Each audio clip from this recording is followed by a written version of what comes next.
everyone to the Bronxville Planning Board meeting. It's February 11th. We appreciate everyone coming out tonight.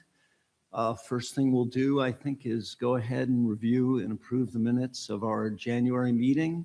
Has everyone had a chance to take a look? And if so, would someone like to make a motion? So moved. Is there a second? Second. All in favor? Aye. Aye. Okay, terrific. We only have one item on the agenda tonight, and that's Iona's application to improve their existing baseball field. If there's someone here on behalf of the applicant, if you could please come up to the mic, identify yourself, and provide us an update, please.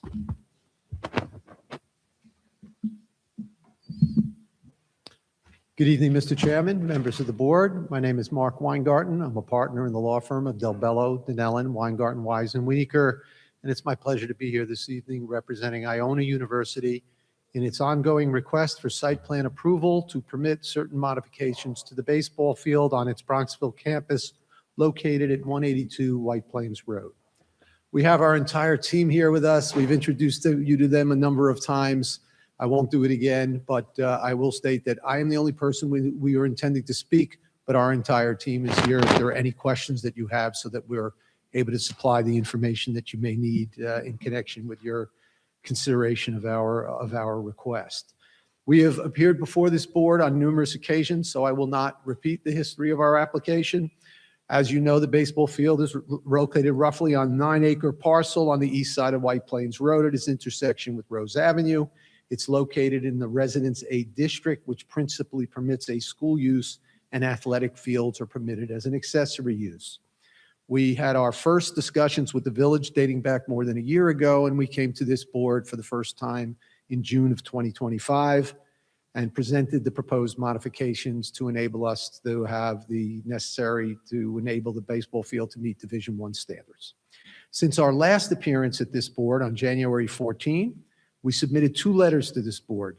One was dated February 9 and responded to comments from board members at our prior appearance, as well as questions relayed by the board's counsel.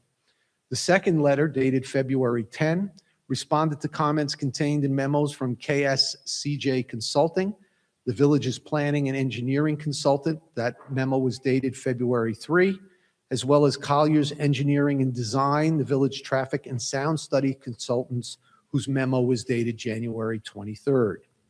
There have been and continue to be 4 major areas of concern of potential impacts, which has been identified by this board for study, and that has not changed throughout the process. The first potential impact is stormwater runoff. We have discussed that at all of the meetings. The proposed stormwater improvements will decrease the runoff to Crawford Street 70% in the 110 and 100-year storm events. This far exceeds our legal obligation to mitigate any potential environmental impacts. Our response letter to the KSCJ memo addresses some final technical questions that your consultants had, and I believe we have now answered them in full. The second area of potential impact was sound impacts. We were asked to study both during construction and after. You heard testimony from our sound engineer regarding the proposed PA system, which is for game use only. Our expert testified that the sound level of the PA system at our property's perimeter approximates the typical background noise in the neighborhood experienced at that time of day. He also addressed the temporary issue of noise from construction impacts. As stated at our last appearance, the record should reflect that Iona is willing to commit to use best practices to limit construction noise, including developing a sound and vibration mitigation plan, which will occur once we have a contractor aboard. Again, with respect to this particular potential impact, we believe we have answered all of the questions and submitted all of the information which has been requested of us on this particular item. The third area of impact is safety from batted balls. You have heard from our athletic director regarding the fence height and protection from batted balls. He described the safety mechanisms in place to protect people outside the property.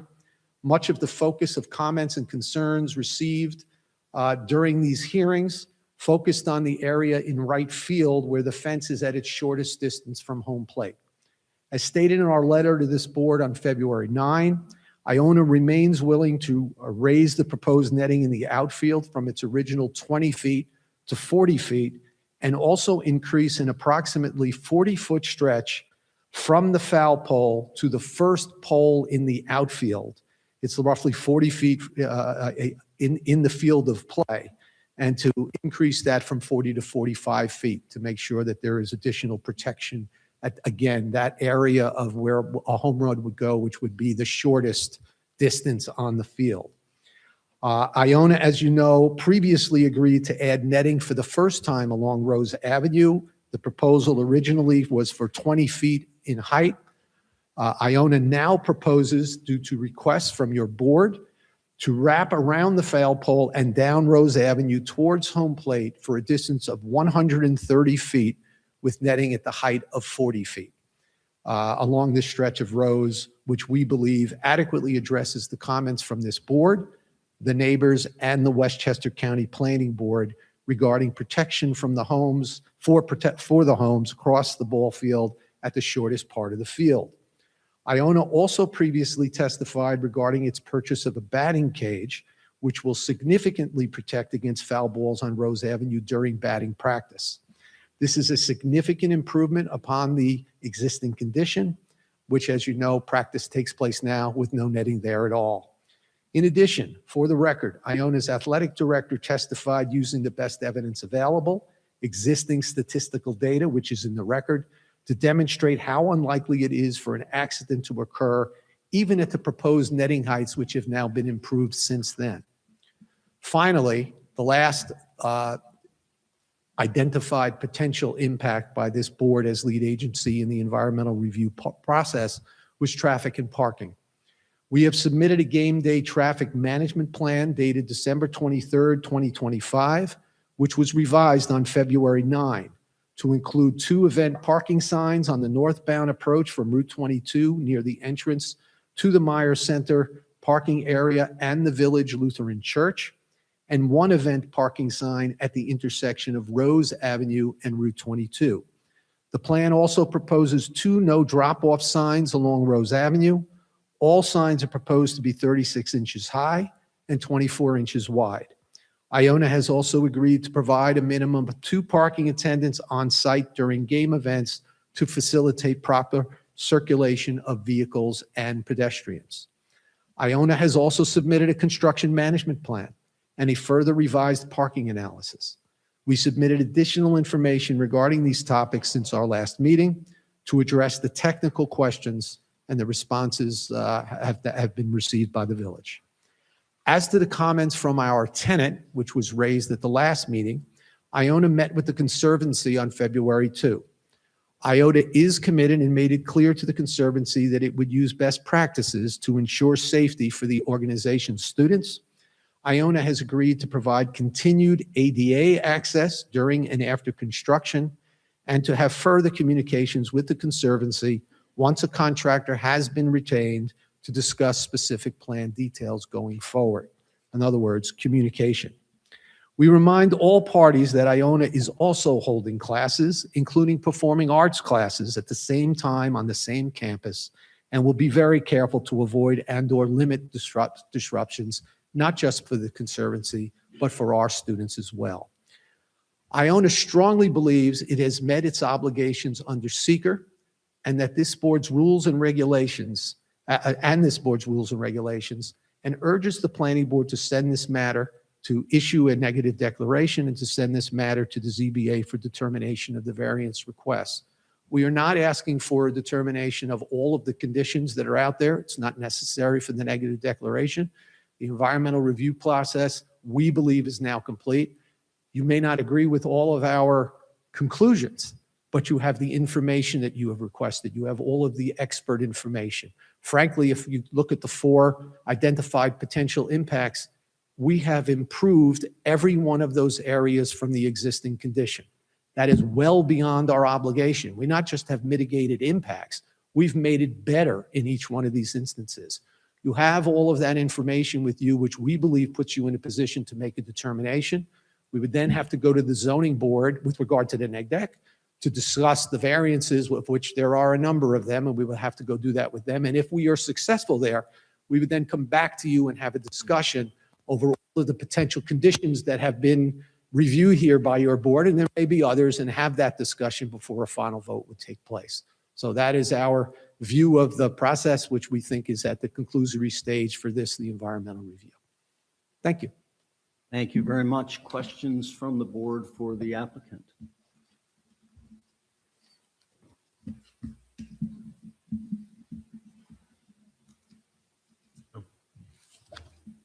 You know I get paid by the hour, right? Good try on that one. Okay, good. Thank you for that. And thank you for the updates we've received along the way. If we could have our consultant come up to the mic and please report on your review of the application and your perspective on this, I'd appreciate it.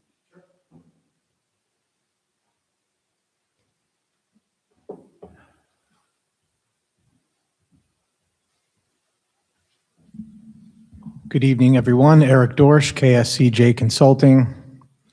I'd like to simply summarize and say that all of the comments have been satisfied to date substantially and satisfactorily.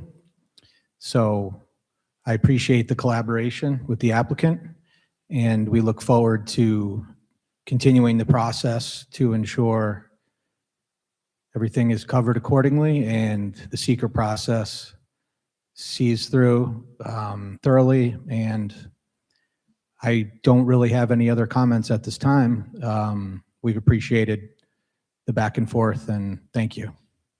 Any questions from the board for our consultant? You're still here if we come up with some. Absolutely. Thank you. You may bill by the hour too, I don't know. It's possible. Thank you. Good, so if there aren't any further presentations on this, I'd propose that we open up the public meeting for this. And if anyone from the public would like to comment on this application, please feel free to come up to the mic, identify yourself, and let us know your thoughts.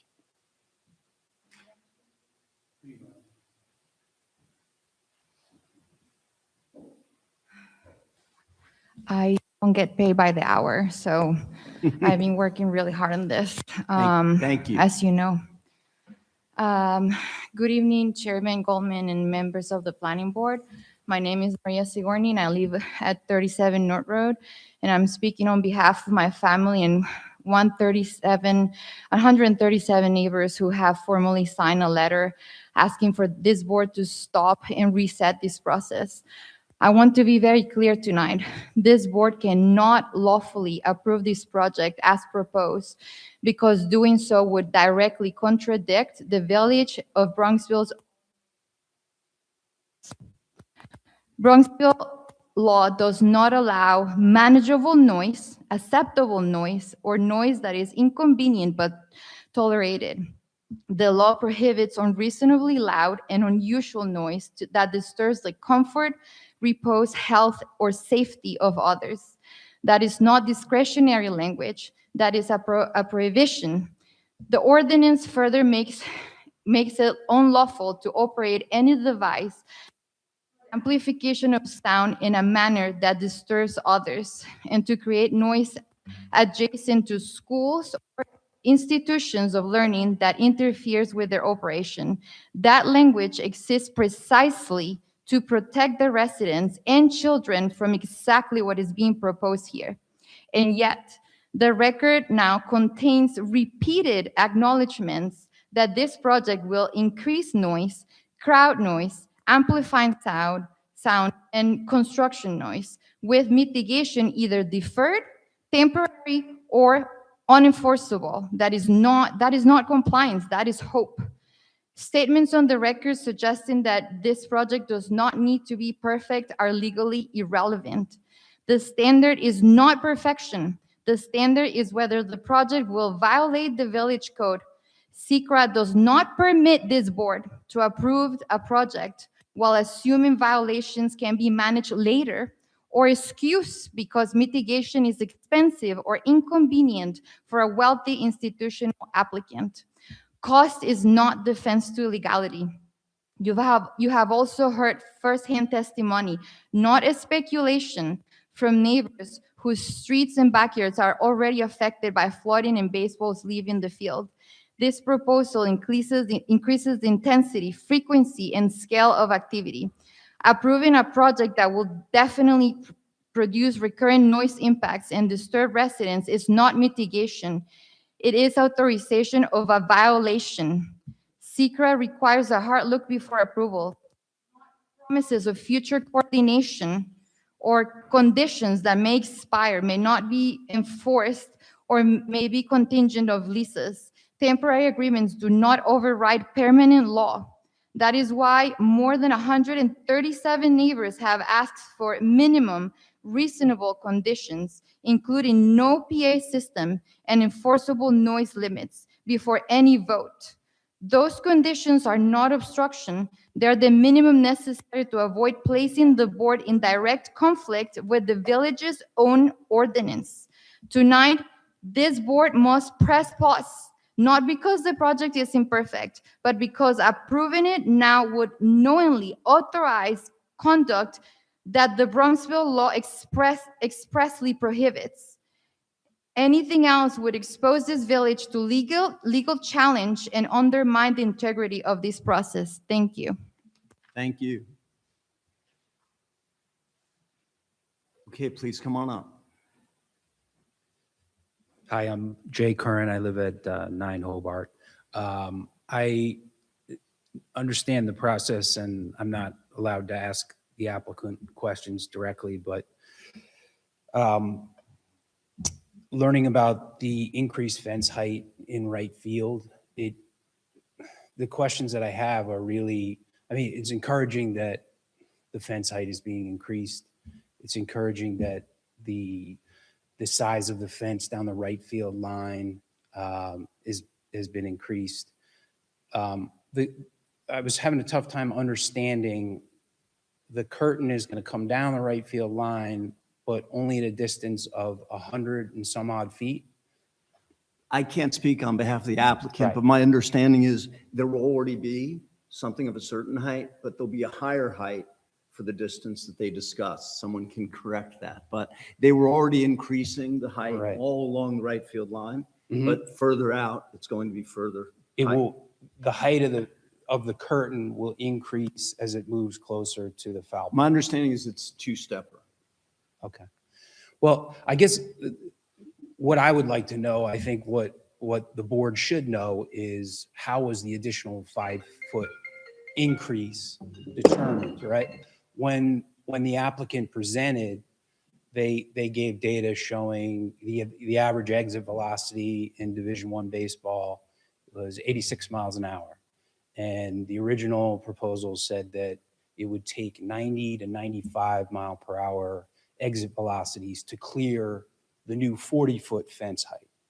So my question is, how much additional protection does the 5 feet afford, right? Because if you're designing the fence to capture the average exit velocity, the average hit batted ball, you're sort of implicitly saying there's going to be some outliers and we're going to have some baseballs flying onto White Plains Road. And I really don't, that's hard for me to get my head around. I certainly, if I were in your position, I would want to know what those specific numbers are. How did it go from 40 to 45? How much, what degree of additional protection does that afford? Because the same data set that they presented shows you that the outliers are achieving exit velocities over 100 miles an hour. I know that there are practical limits to what can be done, but really understanding what specifically, how do we go from 40 to 45? What are the numbers behind that? Because that's not something I've seen. Maybe you're privy to it, but we should know what they are. Also, you're only extending that additional fence height for 40 feet. How was that determined? How much greater, if you go 40 feet to the left of the right field foul pole, what is the outfield distance at that point? Where is the outfield fence? I think it's 100 feet. It's 100 feet, is that, the 100 fence height's at 45 feet. That's my understanding. I heard 40, I'm sorry. Okay, I could be wrong. I thought, Jim, it was going to extend farther down the right field line, but I thought the extent towards center field was only 40 feet. Yes, can we let the applicant, if the applicant's willing to respond, they can respond. It's their Yeah, call. yeah. So from the foul pole down Rose Avenue, it will go from 20 to 40 feet for a run of 130 feet. So if the fence is 300 feet from home plate, it'll come down 130 feet. If I'm doing the math right, that's 170 feet from home plate. The first base is 90 feet. So roughly you get the sense it's kind of halfway down between first base and a little bit more than halfway down. And the run towards center field? And then that's the first piece. That's going to Yeah. be 40 feet. Then we already had the fence from 20 to 40 feet for the entire outfield. And we have, because there were concerns of where the shortest part of the fence was, we have poles with footings. This is where the costs come in, and et cetera. So the first pole is 40 feet Okay. to the left of the foul Okay. pole, and we increased at 10%. We will tell you that in an uncontroverted nature, we have our study in there that we believe provides the safety based on during games, how many home runs are hit for the entire season. They're not average hits that go out. It's only the home runs that go over and how many there'll be. We have that whole study that's in there, but we agreed to do that to provide added protection. We don't think it's necessary. We did it anyway. So that's, that helps. That's our Okay. position. Thanks, Jay. Feel free to keep going if you have any other questions. That was really what I wanted to. Okay, thank you. Okay. Other members of the public, please, if you have any questions, comments. Hello, good evening. I'm Susan Salerno. I live on Orchard Place. I've been here for decades. I've attended several of these meetings, and yes, we keep hearing about all the wonderful things that Iona has improved, but they've also added a lot of detrimental issues that we've been discussing. One is traffic, and my concern is that living on Orchard Place and Oriole and Tanglewild, there used to be an entrance into what was then Concordia that was closed, lovely, and it was closed because people were parking. And there was a lot of traffic, effectively changing it from a peaceful residential area to a commercial area. So please don't use that as overflow traffic or overflow parking. Please I don't know how you can enforce that, but that would be something that needs to be enforced. The other one, as everyone knows, is a sound issue. We just heard that the sound study says that the sound will be typical of that during the day, something like that. I'm wondering what time that was, and is that the time when games will actually be played? And also, just from batting practice, is that during the game times, or is that some other time? Batting practice can be quite noisy as well, and the balls can travel. So those are my main concerns. Again, sound, traffic, and which will really change the character of the village. Thank you. Thank you. Any other members of the public? Would you like to make any comments?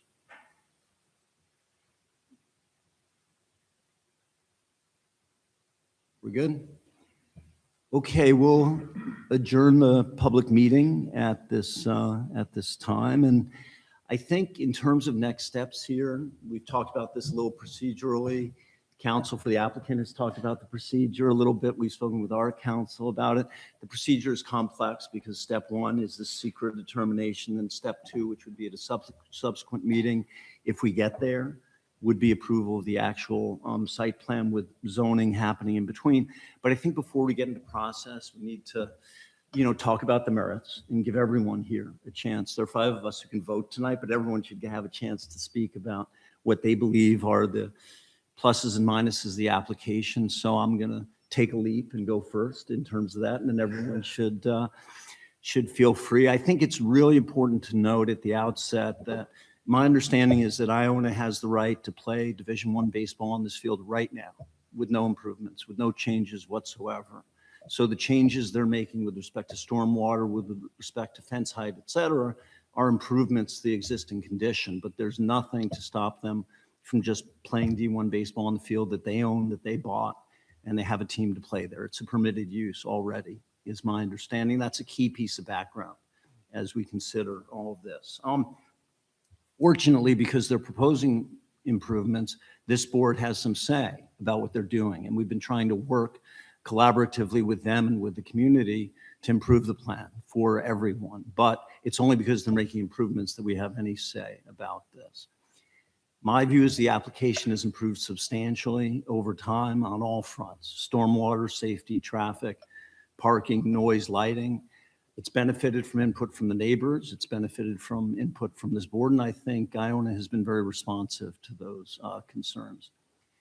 We've spent a lot of time talking about, in effect, property rights, the rights of the owner of the property to improve their property, the right of neighbors to have quiet enjoyment of their properties. And it's a balancing act between those. And that's why we have a planning board, is to consider, all of those contending interests. But what I wanted to dive into here really are the broader planning considerations that I think have real impact on my thinking about this.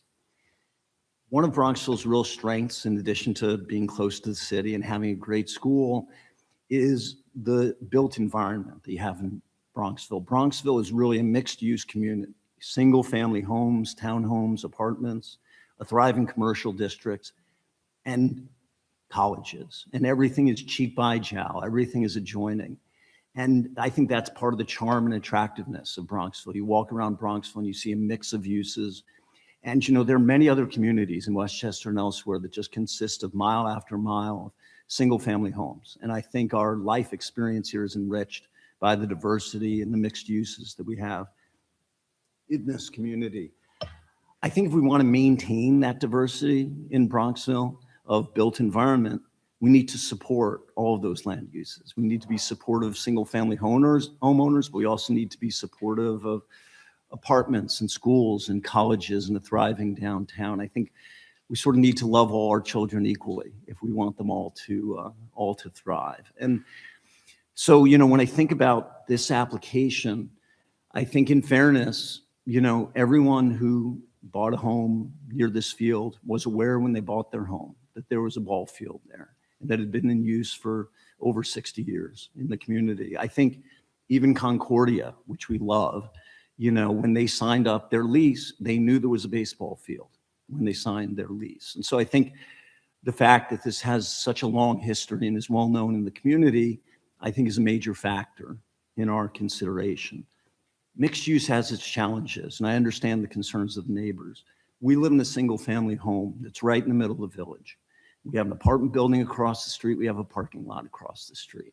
And so we live with the pluses and minuses of mixed use, but we knew of those when we bought our house. And it's something that we baked into all of our thinking. So my basic take is the applicant has been responsive to every matter we've raised: stormwater, noise, traffic, parking, safety, lighting, et cetera. And although the field has been somewhat fallow for the last few years, I just don't think it's reasonable to ask the applicant to leave the field fallow forever. And so with the cumulative improvements, I'm supportive of this application. And so with that, I'd like to let other board members say their piece. Michael, I think you've put it very well, and I would just add my agreement to what you've said. Thank you. I would second that. I think if you go through the laundry list of concerns that this board has dealt with over the last number of meetings, all of those concerns have been addressed by Iona. I think Iona has been very responsive. I think the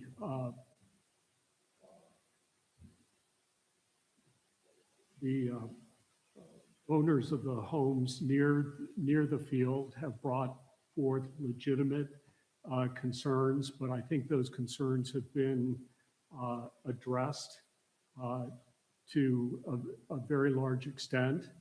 And I agree that Michael put this very, very succinctly, and agree with everything that he has said. So I would be supportive in moving on with this. I would add to that too, that this has been a process that began almost a year ago. And the public part of this has been 9 months at this point. And I think each iteration that we've seen has extended from the previous, has been responsive to the questions we've asked, and has been an improvement. Even tonight's, we saw changes. The netting is most notable, which come closer and keep raising the bar. So I am supportive of this. I think that had asked, and many of the things that the neighbors have been concerned about you've tried to bake into those plans and improve them. So, sort of for those reasons. I'll go next. I'm sorry. Yeah. I also believe that the Iona has made positive improvements, and I thank the public for their comments, the planning board and the consultants. I think between the three of us, Iona has come back and made a lot of improvements, which make me in favor of the application.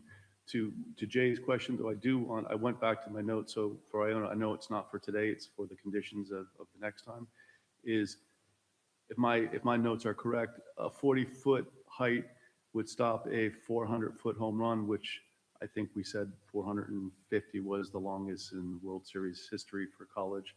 But I would just, if you could talk to that guy, he was very smart, what a 45-foot fence would do, just so we can answer that question. It should be an easy answer. And if there's any impact to the side one from going to 20 to 40, that'd also be helpful, just so we have the complete list of numbers. That's all I have to say. You feel free. I'll go next. I'm in agreement with the chairman and the other members of the board that have spoken. I do believe that Iona has very successfully responded to issues that the planning board has posed, and also the community. I will say that the letters that we read from the community and neighbors of the ballpark, I'm definitely reading fear that somehow this is going to change their lives in a very negative way. And I would request that some form of enforcement be put in place to make sure that the promises that are made are being put forth, and that in the event that there are issues, that there is some form of communication between the neighbors and Iona to address those issues, whatever they may be. I mean, we may not even be able to predict what some of them will be. I mean, certainly traffic, potentially noise. It's going to be frustrating. And I know the construction process can be excruciating. But just if there is communication between the neighbors and the school, I think that would really be beneficial to everybody. Please, Mike. I'll have a few statements, but I think the baseball field renovation accomplishes several things. First, it upgrades a dilapidated field to something that's more modern and acceptable. I think the flood mitigation measures are a drastic improvement from currently limited mitigation. The traffic management and parking plan should alleviate a lot of the issues that have been articulated. And I think the increased netting does improve some of the safety measures. That being said, light and sound pollution are not typically issues in our carefully curated and beautiful village, but for some reason, right now we're dealing with 3 different real estate development projects within our village where the applicant is desiring to redevelop a piece of real estate they have, and there are concerns of the neighbors around its impact. We are dealing with the Iona application for its baseball field. The school is reviewing adding lights to its fields, and the Bronxville Field Club is reviewing a renovation of its paddle courts. It's on this last issue of sound that I do have some concerns, specifically the introduction of a PA system. I think that is a self-inflicted initiative here that does have impacts on the neighbors. What I'd like to see is that with any PA system, I think there is a lot of trust and responsibility that goes into that on the level of sound, how frequently it's used, the type of music that would be used, et cetera. And what I think would go a long way is Iona building some of that trust with the neighbors. And the best way I think that can be done is that I'm not precluding the approval of a PA system in the future, but Iona demonstrating that through the construction of the baseball field and its stewardship of the field upon construction on how they work with traffic management, how they manage the sounds, and assessing the sounds at that time can then come forward to this board again in the future to apply for the PA system. That allows the baseball field to move forward now without this constant debate around the sound pollution, which accomplishes, I think, most of what they want to be done, which I'm supportive of. And it says, build that trust with the community, show us you're a good steward in managing noise and all the issues. And this board and the neighbors can reassess at that time. And I would be open to reviewing that application, would be positively inclined to it. I just want to see all those steps in between now and then. Okay, thank you, and thanks to all the board members for their thoughts. Some of the things we're discussing now may end up being part of the agenda for the next meeting, at which we will actually have the site plan. I think the matter that we have before us tonight, and I'll dive into this a little bit, it's going to be a little dull, but procedurally, how things work based on advice from our counsel, that I would never call his input dull. It's time now, I think, to consider SECRA, which is State Environmental Quality Review Act. It's the first step. Site plan, as I said, would be at a subsequent meeting. The test under SECRA is significant adverse impact on the environment. And again, this is about modifications to the field. The field is already there. And so the test under SECRA is not whether there should be a baseball field there. It's will the modifications to that existing baseball field have an adverse impact on the environment. So the only way to do this is for me to read a litany into the record, which I'm going to do. So please bear with me. The environmental issues that we've identified are stormwater, traffic, parking, noise, lighting, and baseball safety. So on stormwater, our consultants have confirmed that, I'm going to quote them, the current stormwater practice design is summarized in the SWPPP and in accordance with New York State Stormwater Management Design Manual proposes a significant reduction in peak stormwater flows in comparison to the existing peak stormwater flows on the subject property. On traffic, the modifications that are being proposed will not add significant traffic volume to Route 22 and therefore would not cause a significant adverse environmental impact. The applicant has included a traffic management and parking plan as part of its application. One of the components of the plan is to have at least 2 uniformed campus security guards working at games to assist in traffic and pedestrian management and to enforce parking restrictions, particularly along Rose Avenue. The plan also provides for event signage to guide traffic flow. On the parking front, the applicant has submitted the data requested about game attendance at Iona and other schools. As part of the traffic management and parking plan, the applicant has identified the parking spaces that will be available for parking during games. The applicant has also made part of their application that there will not be conflicting events scheduled during games. On the noise front, the applicant's plan for application at the field and information regarding crowd noise has been reviewed by the village's consultant. Based on the information we've reviewed, we do not believe that the proposal will result in a significant adverse environmental impact regarding noise. However, we will be sure during the site plan process that the elements of the application containing the limitations on noise production are embedded in any determination we make, and there will be monitoring to ensure that they are adhered to. Lighting. The application provides that there will be no, field lighting for night games. There will be safety and security lighting. Those details have been reviewed by our consultants to ensure that they will not have a negative impact on neighbors. As with amplification, we will be sure that during the site plan process, the elements of the plan relating to lighting are memorialized and they will be monitored. In terms of baseball safety, the application provides for substantially enhanced netting and fencing to prevent baseballs from exiting the field, and the applicant has further heightened right field fence and wrapped it around the corner into foul territory. I believe this is a substantial improvement over existing conditions. Also, one other note about the site plan, the construction impacts, and we were talking about this a little bit, are going to be significant.